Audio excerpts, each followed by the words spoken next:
जय श्रीराम। श्रीमद् रामायण पारायणमहं करिष्ये। तदङ्कं श्रीमद् रामायण ग्रन्थोपरि श्री सीता लक्ष्मण भरत शत्रुघ्न हनुमत् समेत श्रीरामचन्द्र प्रभोः पूजां करिष्ये। ஸ்ரீமத் வால்மீகி ராமாயணம் சுந்தரகாண்டம் திவ்ய மங்கள ஸ்தோத்திரங்களுடன் அப்படின்ற புக்கு லிஃப்கோ பதிப்பில் வெளியிட்டிருக்காங்க. அதில் இருக்கிற சுந்தரகாண்டமை நம்ம இப்போது சர்க்கம் 1லேருந்து ஸ்டார்ட் பண்ண போகிறோம். ஸ்ரீ ராமச்சந்திர பரபிரம்மணே நமஹ. ஸ்ரீமத் வால்மீகி ராமாயணம் சுந்தரகாண்டம் சர்க்கம் 1. ஆஞ்சநேயர் சமுத்திரத்தை தாண்டி லங்கைக்கு போனது. ததோ ராவண நீதாயக சீதாயக சத்ருகர்ஷனக இயேஷ பதமன்வேஷ்டுடும் சரணாசரிதே பதி அப்படின்ற ஸ்லோகம் நம்பர் 1. நெக்ஸ்ட். நிஷ்பிரமாண ஸ்ரீரக சன்லிலங்க இஷூர்ணவம் பிரக்ருஹ்ய பலவான் பஹு லங்காமபி முகஹ ஸ்திதஹ பாஹூப்யாம் பீடா யாமாஷ சரணாப்யாம் ஷபர்வதம்.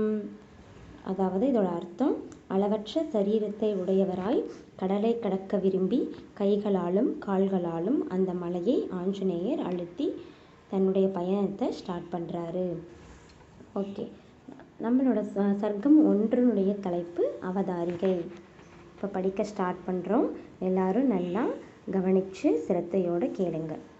பகவான் யாவற்றை காட்டிலும் மேலானவர் என்பதற்கு அடையாளமான எண்ணிறந்த கல்யாண குணங்கள் அவரிடத்தில் விளங்குகின்றன என்று கிஷ்கிந்தா காண்டத்தில் சொல்லப்பட்டது.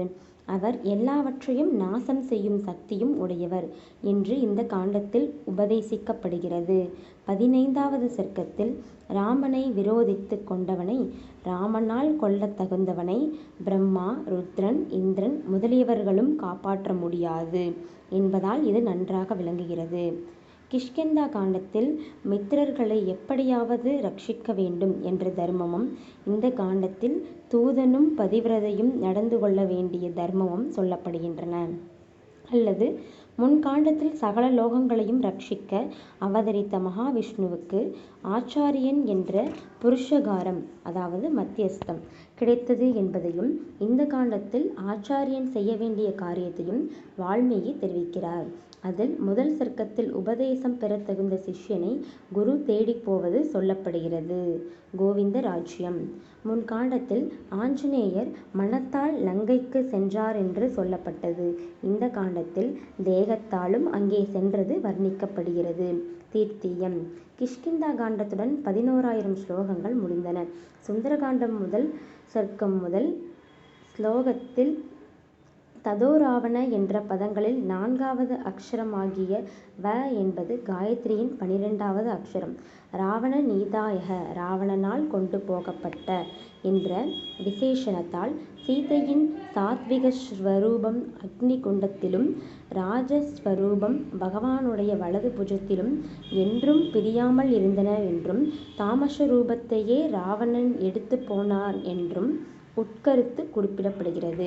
ராமாயணத்தின் மற்ற காண்டங்களுக்கு அந்தந்த பெயர்கள் இட்டதற்கு காரணங்கள் உண்டு.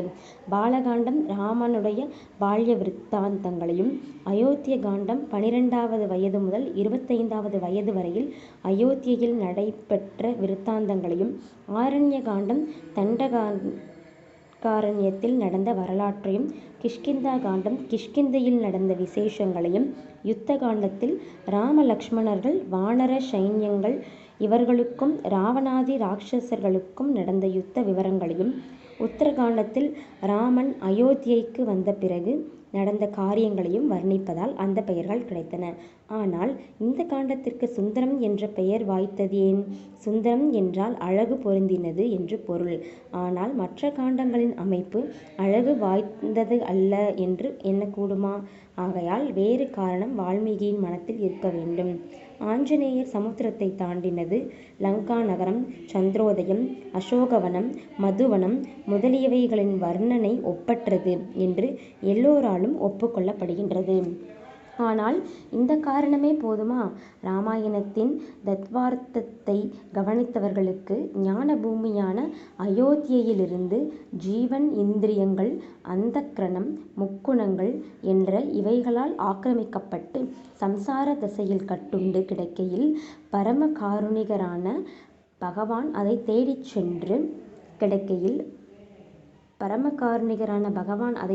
சென்று மறுபடியும் தன்னடி சோதிக்கு சேர்த்துக் கொள்ள விரும்பி பரமகுருவை அனுப்புகிறார்.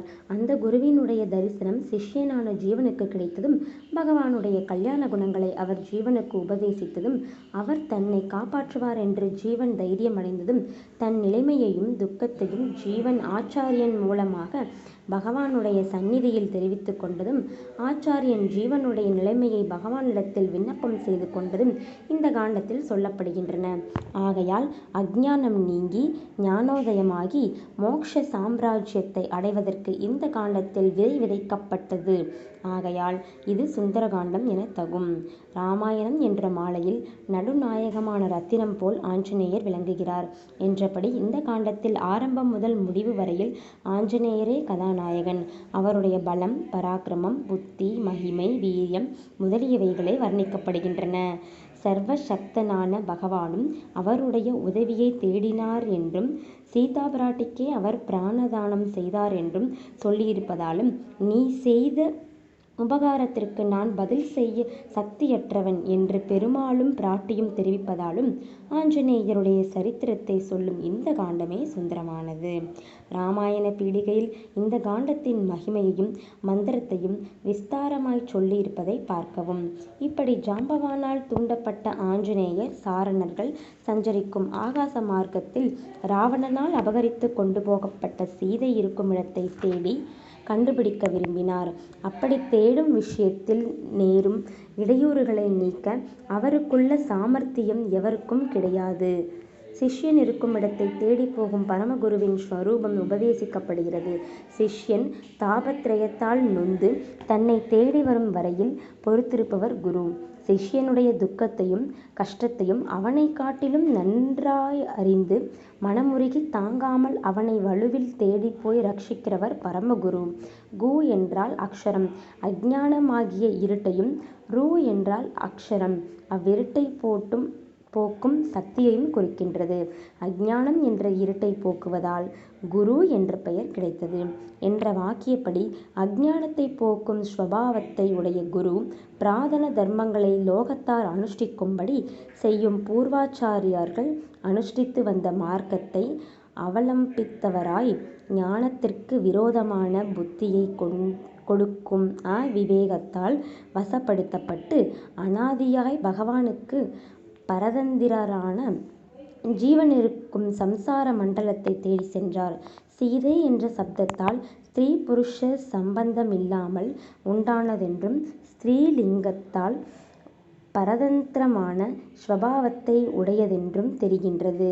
பகவானைத் தவிர மற்றவர்கள் ஸ்திரீயைப் போலவென்பதும் காண்க. சாத்விகமான சம்பாஷணம், சாத்விக ஸ்வபாவம் உள்ளவரிடத்தில் பிரேமை, சர்வ பிராணிகளிடத்திலும் துவேஷமில்லாமை, பகவானுடைய கடாட்சம் முதலிய குணங்கள் ஆச்சாரியனை அடைவதற்கு ஹேதுக்களென்றபடி இவ்வடையாளங்களால் ஜீவன் இருக்கும் இடத்தை கண்டுபிடிக்க அல்லது ஜீவனுக்கு பகவானை அடைவதில் ஏற்படும் முயற்சியை அறிய விரும்பினார் என்று அர்த்தமாகும். அதாவது அந்த குரு அப்படின்ற அந்த ஒரு வார்த்தைக்கு எவ்வளவு அர்த்தங்கள் உள்ளது, எதனால் அந்த குருன்ற பேர் வந்தது அப்படின்றதுக்காக இவ்வளோ நேரங்களில் அந்த அர்த்தங்களை உங்களுக்கு சொன்னேன். இப்போ மறுபடியும் கதையை கண்டினியூ பண்ணலாம். பிறரால் செய்ய முடியாத அபூர்வமான காரியத்தை செய்ய நிச்சயம் கொண்டு ஹனுமான் உயர்ந்த தலையையும் கழுத்தையும் உடையவராய் பசு கூட்டங்களுக்கு தலைவனான காளையைப் போல் விளங்கினார். வைடூரிய வர்ணம் உடையதால் சுத்த ஜலத்தைப் போல் பிரகாசிக்கும் இளம்புல் நிறைந்த மகேந்திர பர்வதத்தின் மேற்புறங்களில் சுகமாய் உலாவினார். சிறந்த புத்தியுடைய அந்த வானர சிரேஷ்டன் பட்சிகளை பயமுறச் செய்து விருட்சங்களை மார்பால் முறித்து கொண்டு அநேக மிருகங்களை அடித்து தள்ளி பூர்ண பலத்தையுடைய சிம்ஹம் போல் பிரகாசித்தார்.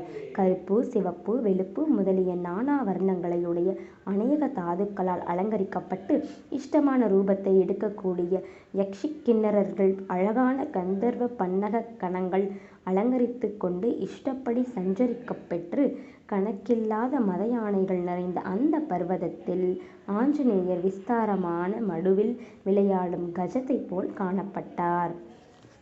அதாவது அந்த ஆஞ்சநேயர் மலையில் தன்னுடைய பயணத்தை ஸ்டார்ட் பண்ணுறதுக்காக நிற்கும்போது அவருடைய தேகம், அவருடைய தைரியம் இதெல்லாம் எப்படியெல்லாம் இருந்துச்சுன்ற வர்ணனையை இதில் சொல்கிறாங்க. நெக்ஸ்ட்டு, பின்பு தனக்கு ஆச்சாரியரான சூரிய பகவானுக்கும் தான் கற்ற ஐந்திரவியாகரணத்தை செய்த மகேந்திரனுக்கும் தன் பிதாவான வாயு பகவானுக்கும் தனக்கு அபூர்வமான வரங்களை அளித்த பிரம்மதேவருக்கும் தேவயோனியில் பிறந்த பூதகணங்களுக்கும் கைகூப்பி வந்தனம் செய்து புறப்பட நிச்சயித்தார். கிழக்கு முகமாய் நின்று தன் தகப்பனான வாயு பகவானை கைகூப்பி நமஸ்கரித்து மிகுந்த சாமர்த்தியமுள்ள மாருதி தெற்கே திரும்பி தன் ரூபத்தை வளரச் செய்தார்.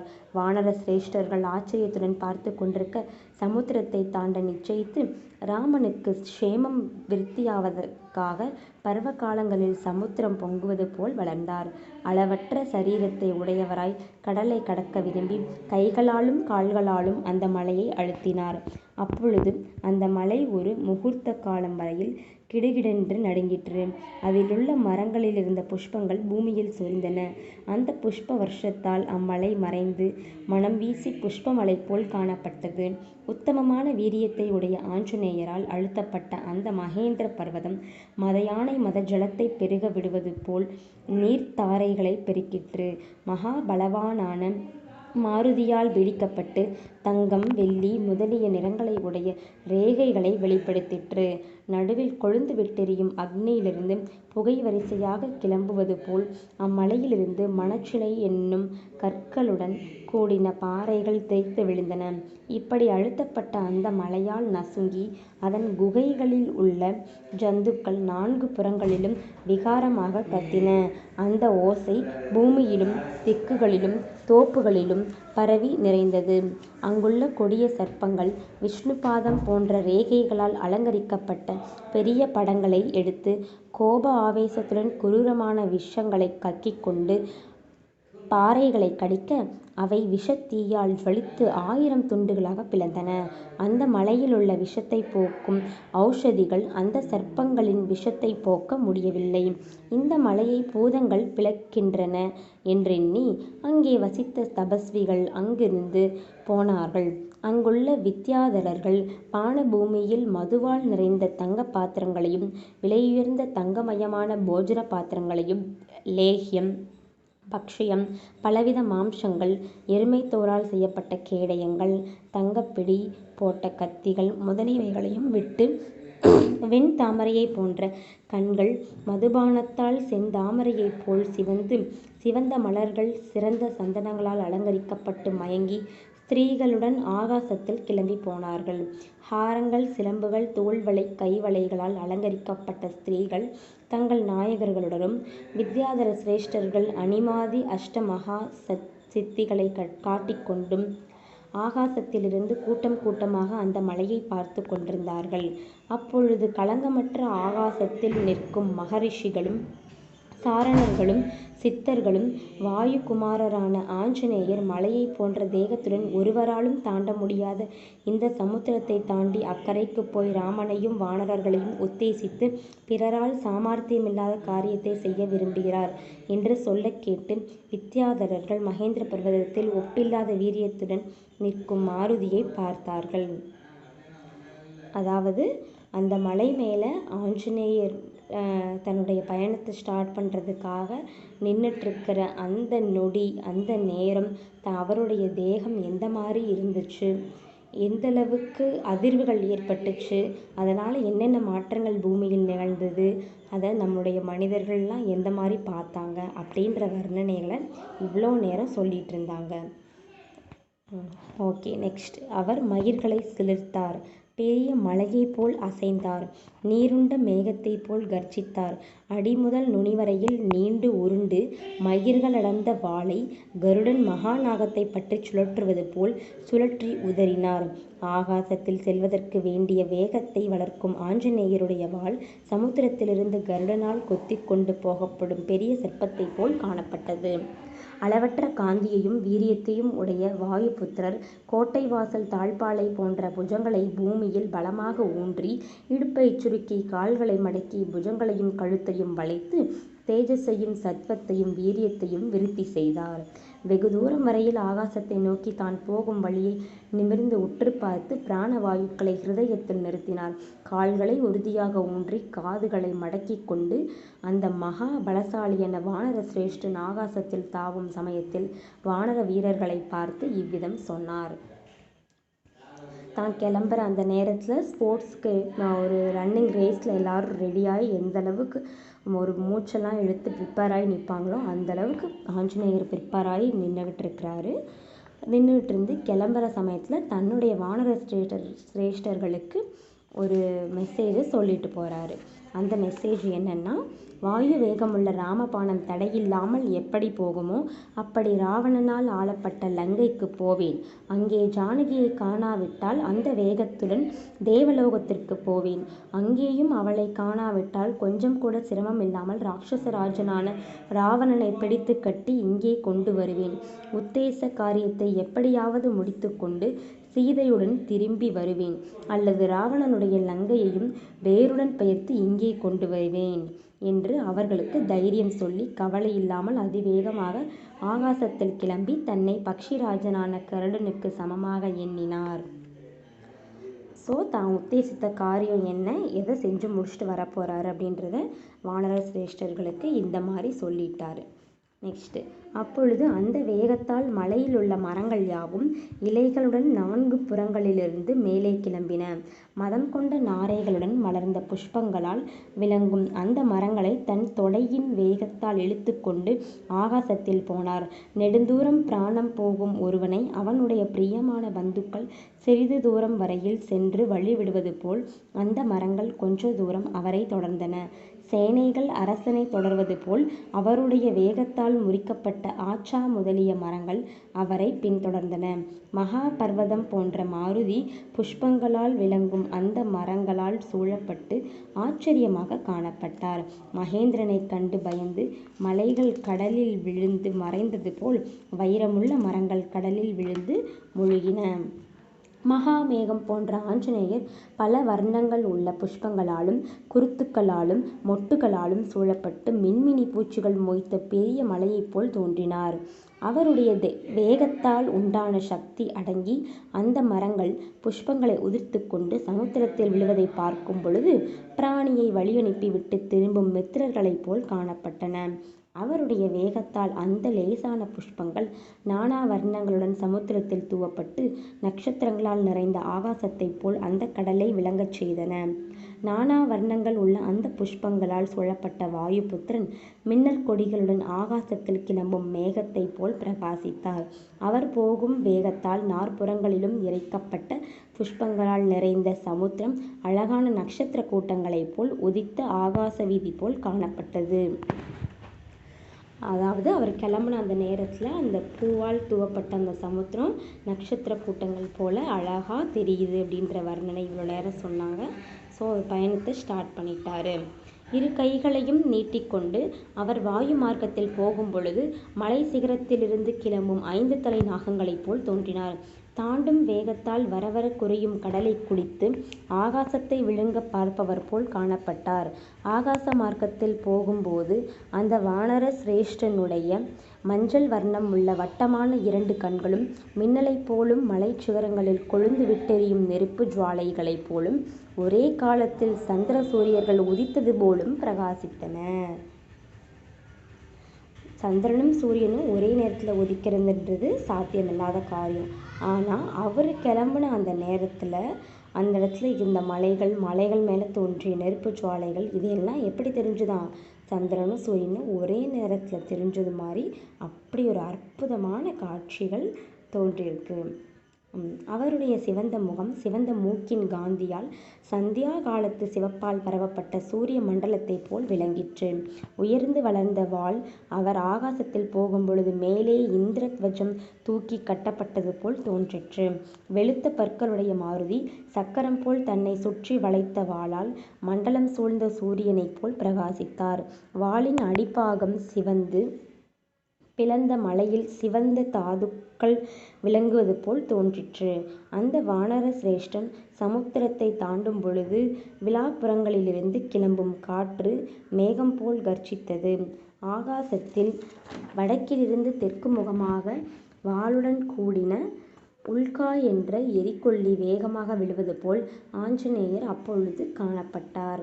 நீண்ட வேகத்தை உடைய அஞ்சனா புத்திரன் வடக்கிலிருந்து தெற்கே போகும் சூரியனைப் போலவும் இறுக்கி கட்டப்பட்ட கச்சுப்பட்டையால் நீண்ட மத யானையைப் போலவும் தோன்றினார். கப்பலில் அடிப்பாகம் ஜலத்தில் மூழ்கி மேல்பாகம் ஆகாசத்தில் காணப்பட்டு பாய்களில் காற்று தாக்கி ஓடுவது போல் அவருடைய நிழல் சமுத்திரத்தில் அழுந்தி தேகம் ஆகாசத்தில் தோன்றிற்று. அதாவது அவருடைய நிழல் சமுத்திரத்தில் பட்டு தேகம் ஆகாசத்தில் தோன்றதை கப்பலுக்கு இணையாக சொல்கிறாங்க. சமுத்திரத்தில் போகும் இடமெல்லாம் அவருடைய தொடை வேகத்தால் ஜலம் காக்கை வலிப்பு கொண்டது போல் சுழன்று கதறி நுரையுடன் காணப்பட்டது. மார்பின் காற்று வேகத்தால் மலை போன்ற அலைகளை அடி தள்ளிக்கொண்டு அந்த வானர சிரேஷ்டர் அதிவேகமாக கடலை தாண்டினார். மேகத்தின் மழை காற்றும் அவருடைய வேகக் காற்றும் சேர்ந்து பயங்கரமாக சப்திக்கும் சமுத்திரத்தை கலக்கி நடுங்கச் செய்தது. மலைகளை போன்ற அலைகளை இழுத்து கொண்டு போகும் அந்த ராமதூதன் ஆகாசத்தையும் பூமியையும் பிரிப்பவரைப் போல் தாவினார். மேரு மந்திரம் முதலிய மகா பர்வதங்களைப் போல் எழும்பும் அலைகளை ஒவ்வொன்றாக எண்ணுகிறவரைப் போல் தாண்டி போனார். அவருடைய வேகத்தால் மேலே கிளப்பப்பட்ட கடல் ஆகாசத்தில் சரத்காலத்தில் விளங்கும் நீருண்ட மேகத்தைப் போல் காணப்பட்டது. மனிதர்கள் உடுக்கும் வஸ்திரங்களை அவிழ்த்தெறிந்தால் அவர்களுடைய தேகம் காணப்படுவது போல் சமுத்திரத்தில் வாழும் திமிங்கலம் முதலை மீன் ஆமை முதலிய ஜந்துக்கள் தங்களை மூடியிருந்த ஜலம் மேலே கிளம்பினதால் வெளியில் காணப்பட்டன. கடலில் வசிக்கும் மகா சர்ப்பங்கள் ஆகாசத்தில் அதிவேகமாக போகும் அந்த வானர சிரேஷ்டனை பார்த்து கருடன் என்றெண்ணி பயந்தன. 10 யோஜனை அகலமும் 30 யோஜனை நீளமும் உள்ள அவருடைய நிழல் அந்த சமுத்திர ஜலத்தில் அழகாக விளங்கிற்று. காலையில் புறப்பட்டு சூரிய அஸ்தமனத்திற்கு ஒரு முகூர்த்தத்திற்கு முந்தியே அக்கறைக்கு போயிருக்க வேண்டும். அந்த நிழல் சமுத்திரத்தில் அவரை தொடர்ந்து செல்லும் போது வெளுத்த மேக கூட்டங்களைப் போல் காணப்பட்டது. யாதொரு ஆதாரமும் இல்லாமல் வாயு மார்க்கத்தில் அந்த மகா தேஜஸ்வி பெரிய சரீரத்துடன் போகும் பொழுது இறக்கைகளை உடைய மலை ஆகாசத்தில் பறப்பது போலிருந்தது. வேகத்தால் அவர் போகும் வழியில் உள்ள சமுத்திர ஜலம் பெரிய மலையைப் போல் சேர்க்கப்பட்டு நின்றது. பக்ஷிகள் பறக்கும் ஆகாசத்தில் பக்ஷிராஜனைப் போலும் வாயு பகவான் மேகக்கூட்டங்களை அடித்து கொண்டு போவது போலும் ஹனுமான் அதிவேகமாக போனார். அந்த மேகங்கள் வெளுப்பு சிவப்பு நீலம் மஞ்சள் முதலிய வர்ணங்களுடன் அதிவிசித்திரமாக விளங்கின. மேகக்கூட்டங்களுக்கு நடுவில் அடிக்கடி புகுந்து வெளிப்படும் பொழுது அவர் சந்திரனைப் போல் தோன்றினார். இப்படி அதிவேகமாக அவர் சமுத்திரத்தை தாண்டி செல்வதைக் கண்டு தேவர்களும் தானவர்களும் கந்தவர்களும் புஷ்பமாரி பெய்தார்கள். ராமகாரியத்தின் பொருட்டு செல்லும் அந்த வானர சிரேஷ்டனை சூரியன் உஷ்ணமான கிரணங்களால் சிரமப்படுத்தவில்லை. வாயு பகவானும் அவர் மேல் குளிர்ச்சியாய் வீசி சிரமத்தை போக்கினார். மகரிஷிகள் ஸ்தோத்திரம் செய்தார்கள். தேவர்களும் கந்தர்வர்களும் அந்த மகா வீரியசாலியை கொண்டாடினார்கள். அந்த வானர சிரேஷ்டன் சிரமமில்லாமல் மகா வேகமாய் ஆகாசத்தில் செல்வதைக் கண்டு நாகர்களும் யக்ஷர்களும் திக்பாலகர்களான பாலரக்ஷர்களும் விபுதர்களும் கருடர்களும் அவரை புகழ்ந்தார்கள். அப்பொழுது சமுத்திரராஜன் இக்ஷ்வாகு குலத்தை மரியாதை செய்ய விரும்பி, இந்த வானர சிரேஷ்டனான ஹனுமானுக்கு நான் ஒத்தாசை செய்யாவிட்டால் லோகத்தில் எல்லோரும் என்னை நிந்திப்பார்கள். இக்ஷ்வாகு வம்சத்தரசனான சகர மகாராஜனால் வளர்க்கப்பட்டேன். இவர் இக்ஷ்வாகு குலத்திலகரான ராமனுடைய தூதன். இவர் சிரமப்படும்படி விடுவது எனக்கு அழகல்ல.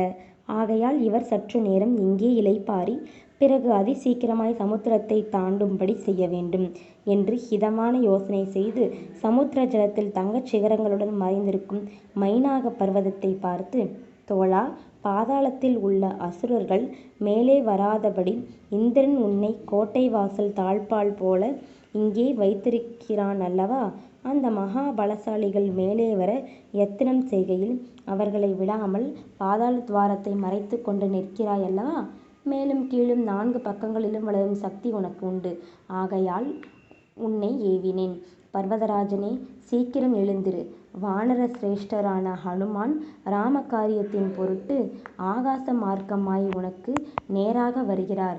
இக்ஷ்வாகு குலத்திற்கு பணிவிடை செய்ய ஆசை கொண்ட நான் இவருக்கு என்னால் கூடிய ஒத்தாசை செய்ய வேண்டியது. அந்த அரசர்களை நான் பூஜிக்க வேண்டியதல்லவா? அதே காரணத்தால் தான் நீயும் அவர்களை விசேஷமாய் பூஜிக்க வேண்டியது. அவர்களால் வெட்டப்பட்ட இந்த சமுத்திரத்தில் ஒளிந்து கொண்டு உன் பிராணனை காப்பாற்றி வருகிறாயல்லவா? மேலும் உன்னை இங்கே கொண்டு வந்து சேர்த்த வாயுவின் புத்திரனான இந்த ஆஞ்சநேயருக்கு சகாயம் செய்வது உன் கடமையல்லவா?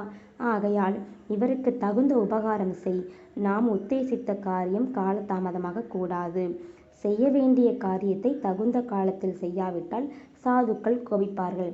ஆகையால் மேலே வா. ஆஞ்சநேயர் உன்னிடத்தில் இளைப்பாறட்டும். இவர் நமக்கு உத்தமமான அதிதி, பூஜிக்க தகுந்தவர், வானர சிரேஷ்டர், தேவர்களால் பூஜிக்கப்பட்டு ஸ்வர்ண சிகரங்களுடன் பிரகாசிக்கும் பர்வத ராஜா. இவர் உன்னிடத்தில் கொஞ்சம் சிரம பரிகாரம் செய்து கொண்டு பிறகு அதிசீக்கிரமாய் அக்கறை சேர்வார். ஹனுமானுக்கு சீதையிடத்திலுள்ள தயையையும் சீதை நாயகனை பிரிந்து லங்கையில் துக்கிப்பதையும் ஆஞ்சநேயருடைய சிரமத்தையும் யோசித்து நான் சொன்னபடி செய் என்றார். அதாவது சமுத்திரராஜன் இக்ஷ்வாகு குலத்துக்கு மரியாதை செய்கிற விதமாக ஆஞ்சநேயர் ரொம்ப நேரம் இப்படியே போயிட்டே இருந்தால் அவருக்கு என்னுடைய தேகம் என்னாகிறது, அதனால் அவருக்கு கொஞ்சம் உத்வேகமாக இருக்கட்டும், அவருக்கு கொஞ்சம் சிரம பரிகாரம் செய்கிற மாதிரி அவரை கொஞ்ச நேரம் உன்னிடத்துல வச்சிருந்து சிரம பரிகாரம் செஞ்சு அனுப்பு அப்படின்னு மைனாக பர்வதத்துக்கு சமுத்திரராஜன் உத்தரவிடுறாரு. நெக்ஸ்ட்டு இதை கேட்டு அந்த பர்வதராஜனும் மரம், செடி, கொடிகளுடன் பிரகாசமான கிரணங்களுடன் சூரியன் மேகங்களின் நடுவிலிருந்து புறப்படுவது போல் அதிவேகமாக கிளம்பினான். சமுத்திர ஜலத்தால் சூழப்பட்ட அந்த மலை உரகர், கிண்ணரர் முதலிய கணங்களால் நிறைந்த தன் தங்கச் சிகரங்களை சீக்கிரத்தில் வெளியில் காட்ட, நிர்மலமான ஆகாசத்தில் சூரியன் உதிப்பது போல் அவை மேக மண்டலத்தை பிளந்து கொண்டு மேலே கிளம்பின. சுபாவமாகவே அதிக காந்தியுள்ள அந்த தங்க கொடிமுடிகளால் மைனாக மலை பல சூரியர்களுடன் பிரகாசிப்பது போல் தோன்றிற்று. இப்படி தனக்கு எதிரில் தடையில்லாமல் எழுந்த அந்த மலையை பார்த்து மாருதி, இது நமக்கு நேர்ந்த முதலாவது தடை என்று நினைத்தார். அதிவேகமாக சென்று கொண்டிருந்த வாயுபுத்திரன் அளவில்லாமல் வரவர வளரும் அந்த மலையை வாயு பகவான் மேகங்களை சிதறவடிப்பது போல் தன் மார்பால் விளையாட்டாக அடித்து தள்ளினார். அதை கண்டு மைனாகம் அவருடைய வேகத்தையும் சக்தியையும் அறிந்து ஆச்சரியப்பட்டு சந்தோஷித்தான். பிறகு மனுஷ்ய ரூபத்துடன் அவன் தன்னுடைய சிகரத்தின் மீது ஆகாச மார்க்கத்தில் நின்று கொண்டு அந்த வழியாக செல்லும் வானர வீரனை பார்த்து மிகுந்த பிரீத்தியுடன், வானர சிரேஷ்டா, ஒருவரும் செய்ய துணியாத காரியத்தை செய்ய புகுந்திருக்கிறீர். என் சிகரங்களில் சற்று நேரம் இளைப்பாரும். ராமனுடைய முன்னோர்கள் இந்த சமுத்திரத்தை வெட்டினார்கள். ராம காரியத்திற்காக செல்லும் உமக்கு சமுத்திரராஜன் பூஜை செய்கிறார். உபகாரம் செய்தவனுக்கு பதில் உபகாரம் செய்வது பிராதனமான தர்மம். அப்படி செய்ய விரும்பும் நாங்கள் உமக்கு கொடுக்கும் அதிதி பூஜையை நீர் பெற்றுக்கொள்ள வேண்டும் அப்படின்னு அந்த மைனாகம் வானர சிரேஷ்டரை பார்த்து சொல்கிறாங்க. இந்த வானர சிரேஷ்டர் 100 யோஜனை தூரம் தாண்ட உத்தேசித்து புறப்பட்டு வருகிறார். உன் தாழ்வரைகளில் சற்று இளைப்பாரி பிறகு அக்கறைக்கு போவார் என்று சமுத்திரராஜன் என்னை விசேஷ மரியாதையுடன் உம்மிடத்தில் அனுப்பியிருக்கிறார். ஆகையால் சற்று நில்லும், என்னிடத்தில் இளைப்பாரிப்போம். என்னிடத்தில் உள்ள கந்த மூலங்கள் அதிக ருசியாயும் மனத்துடனும் இருக்கின்றன. அவைகளை அங்கீகரித்து சிரமம் தீர்த்து கொண்டு பிறகு செல்வீர். நம் இருவருக்கும் வேறு விதமான சம்பந்தமும் உண்டு. அது 3 லோகங்களிலும் பிரசித்தி பெற்று பெரியோர்களால் ஒப்புக்கொள்ளப்பட்டிருக்கிறது. அதிவேகமாக தாண்டி போகும் வானரர்களுக்குள் உம்மை முதல்வராக மதித்திருக்கிறேன். சாதாரணமாக அதித்தியையும் விவேகி பூஜிக்க வேண்டும். உம்மை போன்ற மகானை தர்ம ரகசியத்தை அறிந்தவன் விசேஷமாக பூஜிக்க வேண்டியதென்று சொல்லவும் வேண்டுமோ? நீர் தேவசிரேஷ்டனான வாயு பகவானுடைய புத்திரர். வேகத்தில் அவரை போன்றவர். உம்மை பூஜித்தால் அவரை பூஜித்ததாகும் என்பதை தர்மம் தெரிந்த உமக்குச் சொல்ல வேண்டியதில்லை. ஆகையால் நான் உம்மை பூஜிக்க வேண்டும். வேறொரு காரணமும் உண்டு. முன்பு கிருதயுகத்தில் மலைகளுக்கு இறக்கைகள் உண்டு. அவை வாயுவேக கருட வேகத்துடன் சகல திக்குகளிலும் அதிவேகமாக பறந்து போகும். அதை கண்ட தேவகணங்களும் ரிஷிகளும் சகல பூதங்களும் எங்கே இவை மேலே விழுந்து நம்மை நாசம் செய்யுமோ என்று பயந்தார்கள். அப்பொழுது தேவேந்திரன் அவைகளிடத்தில் கோபம் கொண்டு வஜ்ராயுதத்தால் அவைகளின் இறக்கைகளை துண்டு துண்டாய் வெட்டினான். பயங்கரமான வஜ்ராயுதத்தை தூக்கி கொண்டு கோப ஆவேசத்துடன் அவன் என்னிடம் வரும்பொழுது மகாத்மாவான வாயு பகவான் என்னை இந்த சமுத்திரத்தில் அடித்து கொண்டு வந்து தள்ளினார். என் இறக்கைகளுக்கு யாதொரு அபாயமும் இன்றி என்னை காப்பாற்றினார். அவரை நான் பூஜிக்க வேண்டியதல்லவா? ஆகையால் உம்மையும் பூஜிக்க விரும்புகிறேன். நமக்கு இவ்விதமான சம்பந்தம் ஏற்பட்டிருக்கிறது. அதாவது மைனாக பர்வதத்துக்கும் ஆஞ்சநேயருக்கும் எந்த விதமான சம்பந்தம் இருக்குது அப்படின்னு 3 காரணங்களை இவ்வளோ நேரம் சொல்லியிருக்கிறாங்க. அதனால் கண்டிப்பாக நான் உன்னை பூஜிக்கணும், கீழே இறங்கி வாங்க அப்படின்னு சொல்கிறாங்க. இப்படி விசேஷ உபகாரம் பெற்ற நானும் சமுத்திரராஜனும் செய்யும் உபச்சாரத்தை பெற்றுக்கொண்டு எங்களை சந்தோஷப்படுத்த வேண்டும். சற்று இளைப்பாரும். நாங்கள் செய்யும் உபச்சாரத்தை அதிதி பூஜையையும் பெற்றுக்கொள்ளும் எங்களுக்கு உம்மிடத்தில் உள்ள பிரீத்தியை கௌரவியும். உம்மை பார்த்ததால் எங்களுக்கு அளவற்ற ஆனந்தம் உண்டாகி இருக்கிறது என்றார். அதை கேட்டு மாருதி மைனாக பர்வதத்துக்கு ரிப்ளை பண்ணுறாரு. அது எந்த மாதிரியான வர்ணனைகள்ன்றது இங்கே பார்ப்போம்.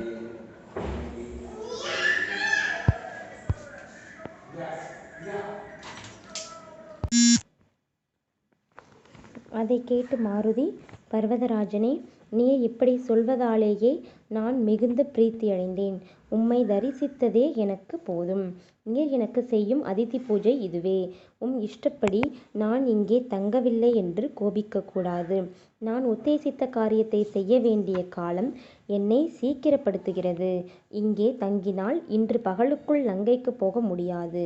மேலும் வழியில் எவ்விடத்திலும் தங்காமல் போக வேண்டும் என்று வானரர்களிடத்தில் பிரதிஜ்ஞை செய்திருக்கிறேன் என்று கையால் அந்த மலையை தொட்டு அவரால் செய்யப்பட்ட அதிதி பூஜையை அங்கீகரித்து மனமகிழ்ந்து புன்சிரிப்புடன் ஆகாச மார்க்கமாக சென்றார்.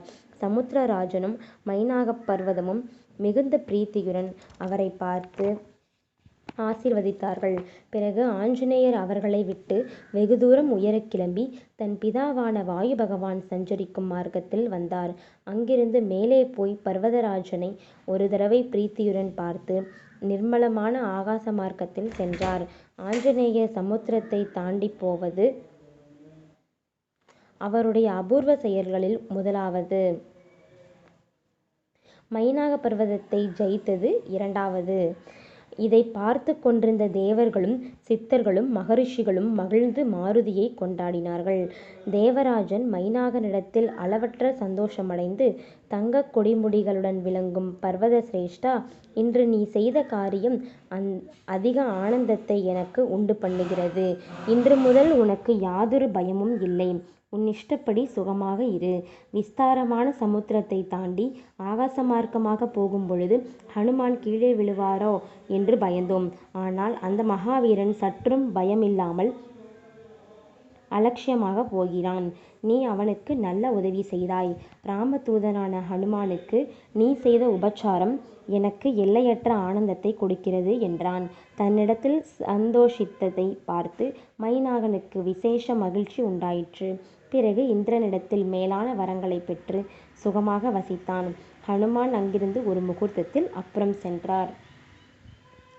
அப்பொழுது தேவ கந்தர்வ சித்த மகரிஷி கணங்கள் சூரியனைப் போல் விளங்குபவளும் நாகங்களுக்கு தாயுமான சுரசையை பார்த்து, இந்த வானர வீரன் வாயுபுத்திரர் மகா காந்தியை உடையவர். இந்த ஹனுமான் சமுத்திரத்தை தாண்டி ஆகாச வீதியில் போகிறார். நீ சற்று நேரம் இவருக்கு இடையூறாக இரு.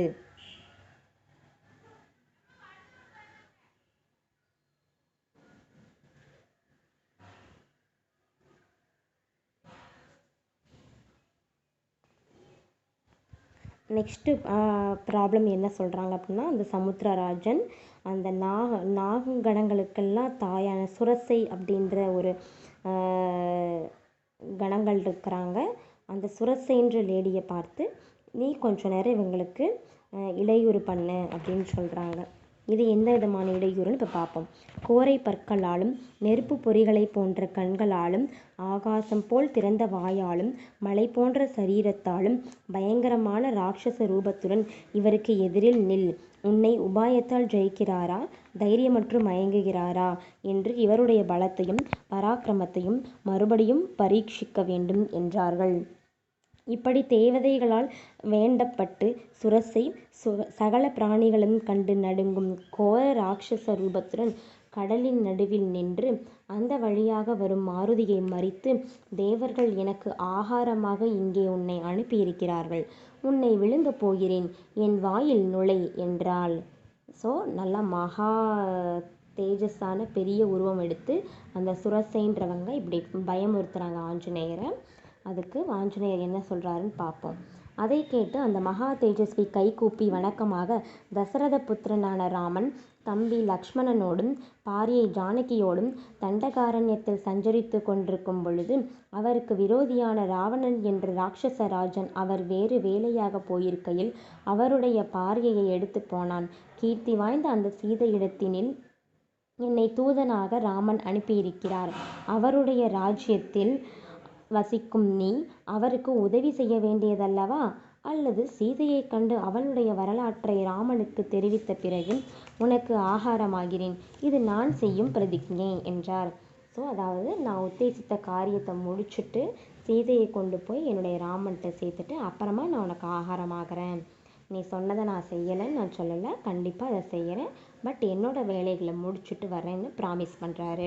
நெக்ஸ்ட்டு, அப்பொழுது சுரசை, என்னை தாண்டி ஒருவரும் செல்லக்கூடாது, இது நான் பெற்ற வரம், என் வாயில் புகுந்து செல்வதை தவிர வேறு வழியில்லை என்று சொல்லி கொண்டிருக்கையில் அதை லட்சியம் செய்யாமல் ஆஞ்சநேயர் போய் கொண்டிருந்தார்.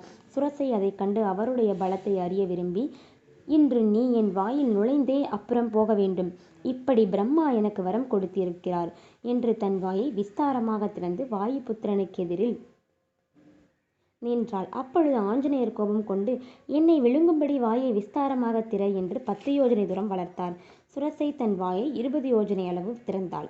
பிறகு ஹனுமான் 30 யோஜனை உயரம் வளர்ந்தார். சுரசை 40 யோஜனை தூரம் வாயை திறந்தாள். பிறகு ஹனுமான் 50 யோஜனை தூரம் வளர்ந்தார். சுரசை 60 யோஜனை உயரம் வளர்ந்தாள். ஹனுமான் 70 யோஜனை உயரம் வளர்ந்தார். சுரசை 80 யோஜனை தூரம் வாயை திறந்தாள். ஹனுமான் பிறகு 90 யோஜனை தூரம் வளர்ந்தார். அப்பொழுதும் சுரசை 100 யோஜனை தூரம் வாயை திறந்தாள். ஹனுமான் மகா புத்திமானானதால் மிகவும் விஸ்தாரமான சுரசையின் வாயில் சூக்ஷ்ம ரூபத்துடன் புகுந்து வெளியில் வர இதே சமயம் என்று நிச்சயித்து நீண்ட நாக்குகளுடன் கோரமான நரகம் போன்ற அவளுடைய வாயில் கட்டை விரலளவு தன் சரீரத்தை சுருக்கிக் கொண்டு சீக்கிரமாக புகுந்து வெளியில் வந்து, ஜெயலட்சுமி ஜுவலிக்க ஆகாசத்தில் நின்று, தக்ஷ பிரஜாபதியின் புத்திரி, உன்னை நமஸ்கரிக்கிறேன், உன் வாயில் புகுந்து வெளிப்பட்டேன், உன் வரமும் நிஜமாயிற்று, சீதை இருக்கும் இடத்திற்கு போகிறேன் என்று சொன்னார். அதாவது அவ்வளோ தூரம் பெருசாக இவங்களும் ஆப்போசிட்டில் அவங்களும் 2 பேரும் ஒவ்வொரு யோஜனை தூரமாக உடம்பை பெருசாக்குறாங்க. கடைசியில் இவர் இவருடைய விளையாட்டை காமிச்சு ரொம்ப கட்ட விரல் அளவுக்கு சின்னதாகி வெளியே வந்து அவங்க சொன்ன சவாலிருந்து ஜெயிச்சு வெளியே வந்துட்டார்.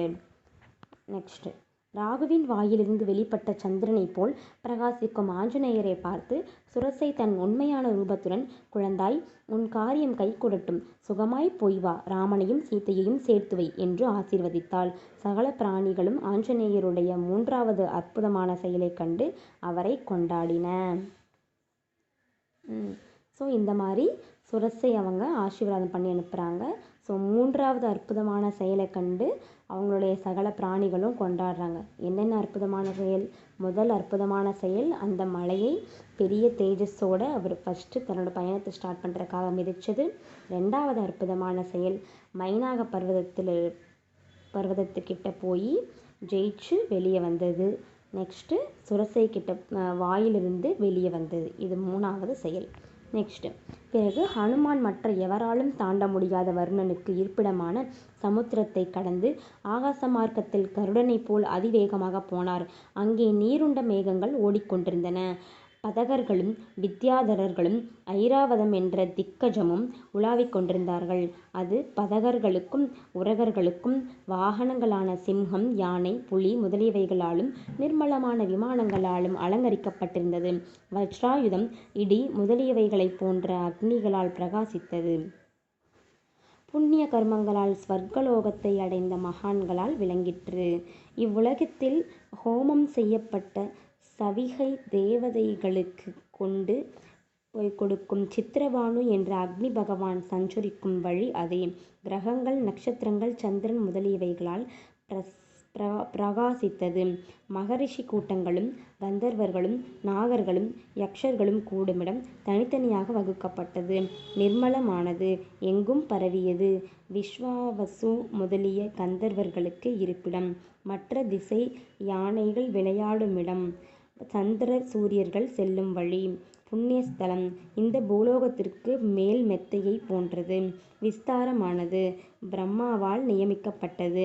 வீரர்களாலும் வித்யாதர கணங்களாலும் நிறைந்தது.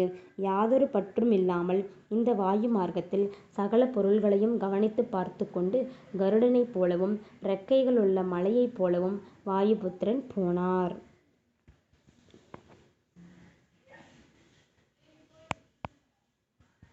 ஸோ இந்த 3 பிரச்சனைகளையும் முடித்து வாயு மார்க்கத்தில் அவர் போகும்போது அந்த சமுத்திரம் யார் யாருக்கு இருப்பிடம், எந்தெந்த மாதிரி இருந்துச்சுன்ற வர்ணனையை இவ்வளோ நேரம் பார்த்தோம். நெக்ஸ்ட்டு அப்பொழுது அந்த வழியில் இருந்த சிம்ஹிகை என்ற ராட்சசி அவர் ஆகாசத்தில் போவதைக் கண்டு நினைத்த ரூபத்தை எடுக்கக்கூடியவளானதால் தன் தேகத்தை வளரச் செய்து, இவ்வளவு நாளாக ஆகாரமில்லாத எனக்கு இந்த பெரிய ஜந்து வலுவில் கிடைக்கிறதென்று நினைத்து மாருதியின் நிழலை பிடித்திழுத்தாள். ஸோ நெக்ஸ்ட் ப்ராப்ளம் யார் வராங்க? சிம்ஹிகை அப்படின்ற ராட்சசி வராங்க. அதை பார்த்து வாயுபுத்திரன் திடீரென்று யாரோ என்னை தடுக்கிறார்கள் என்று பராக்கிரமம் குறைகிறது. சமுத்திரத்தில் போகும் பெரும் கப்பலை பலமாக எதிர்காற்று தாக்கி நிறுத்துவது போல் அசைய முடியவில்லை என்று மேலும் கீழும் 4 புறங்களிலும் கவனித்து பார்த்தார். சமுத்திரத்திலிருந்து ஒரு பெரிய ஜந்து எழுந்து நிற்பதை கண்டார். உடனே சுக்ரீவனால் சொல்லப்பட்ட அற்புதமான பிராணி அதோ. இந்த விஸ்தாரம் உள்ள 5 மகா வீரியம் உள்ளது. நிழலை பிடித்திழுக்கும் சக்தியுள்ளது. இதில் சந்தேகமில்லை என்று நிச்சயித்து மகா புத்திமானான மாருதி அவள் சிம்ஹிகை என்றறிந்து மழைக்காலத்து மேகத்தைப் போல் தன் சரீரத்தை வளரச் செய்தார். அதை பார்த்து அவள் தன் வாயை பாதாளத்தைப் போல் திறந்து மேகக்கூட்டங்களைப் போல் கர்ஜித்து ஆஞ்சநேயரை விழுங்க வாய் திறந்து ஓடி வந்தாள். அவரை கிளம்பும்போதே சுக்ரீவராஜன் சொல்லி அனுப்பியிருக்காரு, சிம்ஹிகை அப்படின்ற ஒரு ராட்சசி நிழலை பிடிச்சி இழுக்கக்கூடிய சக்தி இருக்கிறவள். ஸோ இந்த ப்ராப்ளம் வந்தால் கரெக்டாக தைரியமாக ஃபேஸ் பண்ண சொல்லியிருக்காங்க. ஸோ அதுதான் இந்த ராட்சசி அப்படின்றத அவர் கரெக்டாக உத்தேசிச்சிட்டாரு. ஸோ இந்த ராட்சசி கிட்ட எப்படி தப்பிக்கிறாருன்றதை பார்ப்போம். அவர் அவளுடைய தேக பிரமாணத்தையும் பெரிய முகத்தையும் திறந்த வாயையும் உயிர் நிலையையும் உற்று பார்த்து மகாபலவானும் வஜ்ராயுதத்தை போன்ற வலிமையுடையவருமானதால் தன் தேகத்தை சுருக்கி கொண்டு அவளுடைய வாயில் புகுந்தார். பர்வகாலத்தில் பூர்ணச்சந்திரனை ராகு விழுங்குவது போல் அவளுடைய வாயில் ஹனுமான் நுழைந்ததை சித்தசாரணர்கள் ஆச்சரியத்துடன் பார்த்து கொண்டிருந்தார்கள். மனோவேகத்தையுடைய மாருதி அவளுடைய உயிர்நிலையை தன் கூரான நகங்களால் பிளந்துவிட்டு அவள் வாயை மூடுவதற்குள் அதிவேகமாக வெளிப்பட்டார். தன் பார்வையாலும் தைரியத்தாலும் சாதுரியத்தாலும் இப்படி அவளை வென்று மறுபடியும் முன்போல் தேகத்தை வளர்த்தாள். அந்த சிம்ஹிகை ஹிருதயம் பிளந்து கதறிக்கொண்டு சமுத்திரத்தில் விழுந்ததை பார்த்து ஆகாசத்தில் சஞ்சரிக்கும் பூதங்கள், மாருதே, பயங்கரமான காரியத்தை செய்தீர். இந்த மகாபலம் உள்ள ஜந்துவை அலட்சியமாக கொன்றீர். நீர் உத்தேசித்த காரியத்தை சேமமாக முடித்து வாரும் அப்படின்னு மேலே இருக்கிற ஆகாசத்தில் சஞ்சரிக்கிற பூதங்கள்லாம் இந்த நிகழ்ச்சியை பார்த்து, இந்த 4வது நிகழ்ச்சியை பார்த்து ஆசீர்வாதம் பண்ணுறாங்க.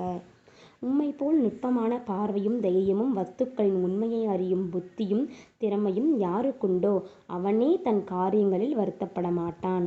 ஸோ நம்மளும் இந்த மாதிரி இப்படி ஒரு அருமையான சுந்தரகாண்டத்தை அவர் செய்த நிகழ்ச்சிகளை எல்லாம் படிக்கிறோம். நமக்கும் இதே மாதிரி நிறைய புஜகிரம பராக்கிரம பலமும் அந்த பிரச்சனைகளை சந்திக்கிற தைரியமும் நமக்கும் கிடைக்கும், நம்மளும் அந்த காரியங்களை பார்த்தா வருத்தப்பட மாட்டோம் அப்படின்ற ஆசீர்வாதமும் இதை படிக்கிறதுனால நமக்கு கிடைக்குது. சுரஷியையும் சிம்ஹியையும் ஜெயித்த சுபசகுனத்தால் தான் உத்தேசித்து போகும் காரியம் கைகூடும் என்று சந்தோஷமடைந்து ஹனுமான் கருடனைப் போல் ஆகாச வீதியில் போனார். அக்கரைக்கு சமீபத்தில் போய் 4 பக்கங்களிலும் பார்க்கையில் 100 யோஜனை தூரத்தின் முடிவில் காடுகள் தோன்றின. ஆகாச மார்க்கத்தில் போய்க் கொண்டிருக்கையில் மரங்கள் அடர்ந்து அழகான லங்கை தீவையும் மலைய பர்வதத்தையும் சேர்ந்த காடுகளையும் கடலையும் அதன் கரையிலுள்ள சதுப்பு நிலங்களையும் அங்கே வளரும் மரங்களையும் திரிகூட மலையிலிருந்து ஆறுகள் சமுத்திரத்தில் விழுங்கும் இடங்களையும் பார்த்தார். பிறகு பெரிய மேகத்தைப் போல் ஆகாசத்தை மறைக்கும் தன் தேகத்தை பார்த்து, நான் இப்படி போனால் என் பெரிய தேகத்தையும் வேகத்தையும் ராட்சசர்கள் கண்டு ஆச்சரியமடைந்து என்னை யாரென்று அறிய முயல்வார்கள் என்று யோசித்து, மோகம் தீர்ந்த ஆத்ம ஞானியைப் போல் தன் தேகத்தை சுருக்கிக் கொண்டு முன்ரூபத்தை எடுத்தார். அப்போது மகாவிஷ்ணு திரிவிக்ரமாவதாரம் எடுத்து பலிச்சக்கரவர்த்தியின் வீரியத்தை அபகரித்து மறுபடியும் வாமன ரூபியாகி நின்றது போல் ஹனுமான் விளங்கினார். அழகிய அநேக ரூபங்களை எடுக்கக்கூடிய ஆஞ்சநேயர் சத்துருக்களால் ஜெயிக்கப்படாமல் 100 யோஜனை தூரம் உள்ள சமுத்திரத்தை தாண்டி தன் பெரிய ரூபத்தையும் தான் செய்ய வேண்டிய காரியத்தையும் ஆலோசித்து தன் உண்மையான ரூபத்தை அடைந்தார். பெரிய மலைச்சிகரத்தை போன்ற அந்த மகாத்மா சிகரங்களால் சூழப்பட்டு சிகரங்கள் காணப்படாமல் ஆகாயத்திலிருந்து தொங்கிக் கொண்டிருப்பது போல் தோன்றுவதும் அநேக அழகான விருட்சங்களால் விளங்குவதுமான சுவேல மலையின் சிகரத்தில் இறங்கினார். அக்கரை சேர்ந்து ஆகாச வீதியில் இருந்து கொண்டு ஆஞ்சநேயர் திரிகூட பர்வத சிகரத்தில் அமைக்கப்பட்ட லங்கையைக் கண்டு அதுவரையில் தரித்த ரூபத்தை மாற்றி அந்த மலையில் இறங்கி அதில் வசிக்கும் மிருகங்களையும் பட்சிகளையும் பயமுறச் செய்தார். தானவர்களாலும் பன்னகர்களாலும் நிறைந்து பெரும் அலைகளை உடைய சமுத்திரத்தை தன் பலத்தால் தாண்டி அக்கரையில் இறங்கி அமராவதியைப் போல் விளங்கும் லங்கையை கண்டார். ஸோ இதோட சர்க்கம் 1 முடிஞ்சது. ஸோ இந்த 4 விதமான பிரச்சனைகளை சந்தித்து அவர் அக்கறைக்கு போய் தன்னுடைய கண்ணால் லங்கையினுடைய காட்சியை கண்டுட்டார். ஸோ அடுத்து என்ன நடக்குதுன்னு பார்ப்போம். முடிவில் ஒரு ஸ்லோகம் இருக்குது. சசாகரம் தானவ வன்னாகயுதம் பலேன விக்ரம்ய மாஹோர்மி மாலினம் நிபத்ய தீரேஷ மகோத தேஷ்ய ததா ததார்ஷ லங்கா மமராவதிமேவ. சர்க்கம் 1 முடிந்தது.